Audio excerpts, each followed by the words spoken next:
The village had always celebrated St. Patrick's Day with wild abandon, parades, music, endless pints of beer. But there was one rule: never stay out past midnight. Every year, the elders would warn the younger folk, their voices heavy with unease. "Come home before the last bell," they'd say, "or he'll find you." Everyone knew the story of the Green Man. He was older than Christianity, older than the hills themselves, a twisted figure from pagan legend. Once he had ruled the forests and fields, worshipped in rituals long forgotten. But when St. Patrick brought Christianity to Ireland, the Green Man was cast out, his power shattered. Yet he remained in the shadows, biding his time, waiting for the day he'd reclaim what was his. Ciara didn't believe the stories. They were just old wives' tales meant to scare kids, right? So when her friends dared her to stay out past midnight on St. Patrick's Day, she laughed and agreed. "What's the worst that could happen?" she said, draining her pint.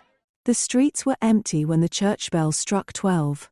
The festive lights flickered as if the electricity was struggling. Ciara stood alone in the village square, the laughter of her friends now a distant memory. The wind carried a faint whisper, like voices just out of reach. "Very funny," she muttered, shivering. But no one answered. The whispers grew louder, words she couldn't understand swirling around her like a chant. Then, she saw him. At the edge of the square, standing unnaturally still, was a man. His skin was mossy green, his hair like twisted vines, and his eyes glowed an eerie pale yellow. His smile was too wide, his teeth jagged and sharp. Ciara called out to the man, her voice trembling. The Green Man tilted his head, as if studying her. Then he stepped forward, his feet leaving dark, wet imprints on the cobblestones. His movements were wrong, jerky, unnatural, like a puppet on invisible strings. Ciara shouted at the figure, backing away. She turned to run, but the cobblestones beneath her feet seemed to shift and buckle. Vines erupted from the cracks, wrapping around her ankles, pulling her to the ground. She screamed, clawing at the earth, but the vines tightened, their thorns biting into her skin. "You stayed too long," the Green Man hissed, his voice like leaves rustling in a storm. He crouched over her, his face inches from hers. His breath smelled of rotting wood and damp earth.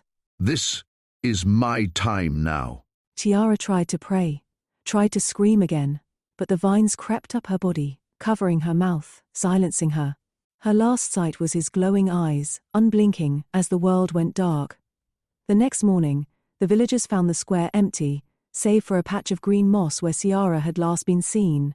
No one spoke of what happened. They simply hung a fresh wreath on the church door and warned the children, as they always did. "Come home before the last bell, or he'll find you."